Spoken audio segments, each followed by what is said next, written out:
loss, stigmata, and corrosion. Hey everyone, Shrike here. This has been my most ambitious project to date. I started out just researching infection for my DOTS team, and it sent me down a rabbit hole where I discovered just how poorly Sword of Convalaria really explains their DOTS system. So I took it upon myself to figure it all out. Now before I get into it, did you know that all of you have a superpower? If enough of you just hit the subscribe button, you force YouTube to pay me money, and they have enough of it. Let's make them share the wealth, and that way I can bring you even more content. It's a win for everyone. Okay, with that out of the way, let's start with what are DOTS? DOTS refer to damage over time, or continuous damage, from effects like infection, scorch, life loss, stigmata, and corrosion. I'll have chapter markers so you can just skip to whichever dot you want information on. But first, some general DOT synergies. Momo's trait makes any enemy within a certain distance of her take extra damage from any DOT source, and any skill that adds piercing vulnerability to an enemy, currently none, but one is confirmed to be coming down the line, will increase DOT damage due to it being considered piercing. Let's start with the most common, infection. Basically every member of the Vilder tribe uses this effect in one way or another, some more than others. As far as I know, these are all the characters that have this effect in their kit. Momo, of course, Lilywil, Nonowil, Agileye, Vildarian Scout, Outlaw Assassin, Outlaw Archer, Outlaw Crossbowman, and the future characters Koire and Chia. I may have missed one, but I'm pretty sure that's it. So infection can be placed on a character in the form of stacks, and the max amount of stacks at a time are 9. At the end of the infected character's turn, the stacks are cut by half, rounded up. So if your enemy has 9 stacks, at the end of their turn they will go down to 5 and use up 4 stacks, which is considered piercing damage. So anything that affects the amount of piercing damage a unit takes will increase the infected damage. An incredibly helpful article on Reddit by a user named Hey I'm Josie revealed a list of things that do affect infection and a list of things that don't. Here are the don'ts.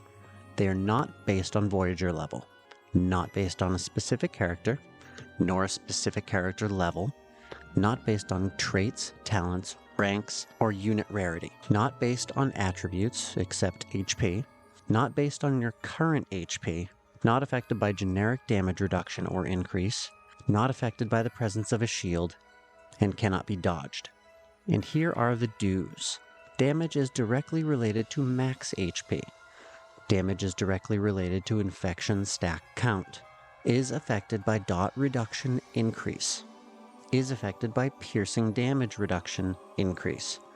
When being dispelled, is dispelled 1 stack at a time.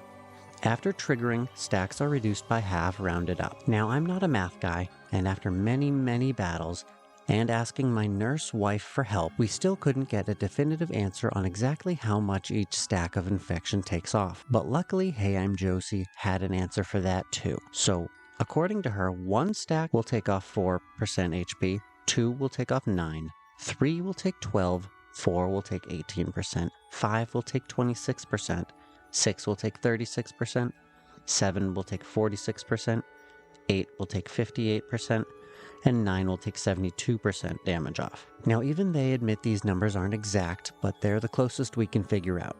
There must be a hidden variable in the equation that we aren't or can't account for, but it still does give us a better idea of the cumulative effect infection can have. As you can see, at 9 stacks they will be taking 72% max health, assuming Momo isn't standing nearby. And then the turn after, assuming more stacks aren't added, they will be taking 26 more. That's basically it for them. It can drain enemies very quickly. It should be noted, however, that many bosses have a high resistance to percentage-based damage, which includes dots, which boggles my mind because it's a tactics game, and that's the exact tactic you'd want to use for an enemy with an enormous health pool. It leaves us with only the option to just power through it. Not very tactical in my opinion. It wouldn't be too easy to beat the boss with dots. You'd still have to assemble a team of unique individuals with a particular set of skills, and employ them properly. So for any bow users on an infection team, consider using Whale Hunter. It has a chance to add it by itself and does extra damage to enemies with infection, so it's great synergy. Let's shift gears now to Scorch, the second most prevalent dot in the game. Here are all the units I could find that work with this effect. Flame Sorceress, K.A. Fire Priest, Darklight Fire Priest, Beryl, Miguel, and I believe Karis and Nightingale. It doesn't say it in their kit, but they can light the ground on fire, which should add Scorch. Okay, so Scorch cannot stack like Infection. You either have it or you don't. It will show stacks, but they don't have a cumulative effect. How it does differ is that when inflicted with consecutive stacks, the unit will take the Scorch damage once immediately. And the amount of health it drains is not only fixed, but also clearly spelled out in the game. At the end of each turn, if you have Scorch, you will lose 10% of your health. For any sword users that are on a Scorch team, consider using Ever-Burning Blade. It has a chance to add it by itself and does extra damage to enemies with Scorch, so it's great synergy. Moving on now to Life Loss. Now don't confuse this with Life Drain. The latter isn't a dot, it's just an effect attached to an attack that recovers your health based off the damage you deal. Life Loss is a debuff placed on the enemy that actually varies wildly in how much it drains.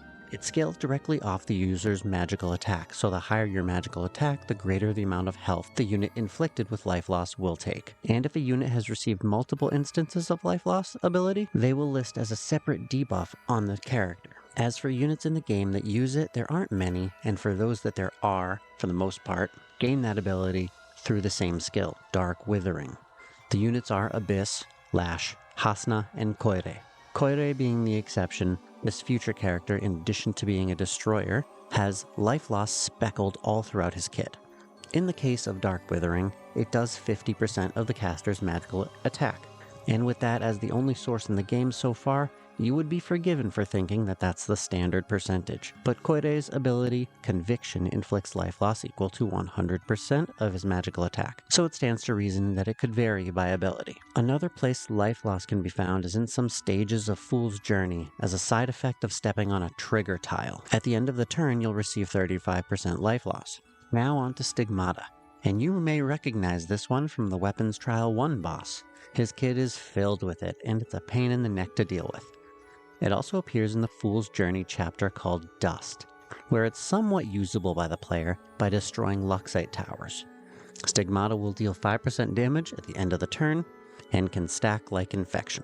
Now finally on to Corrosion. Some of you clicked this video just to find out what the heck this elusive dot really is, and where it can be found. Well, after an exhaustive search, I've discovered it in the Fool's Journey chapter 8, Moment of Doom, as a side effect of walking through the black sludge. This is a permanent debuff, can't be dispelled or immunized against, and takes 4% of your current health at the end of each turn. It can't stack, but you take the damage again every time you get it again. And in these levels, the sludge spreads pretty quickly, so it becomes quite the nuisance. Well, thanks for watching. I'm gonna fly. If you want more info on some of these units that use these dots, check out these videos, and I'll see you in the next one.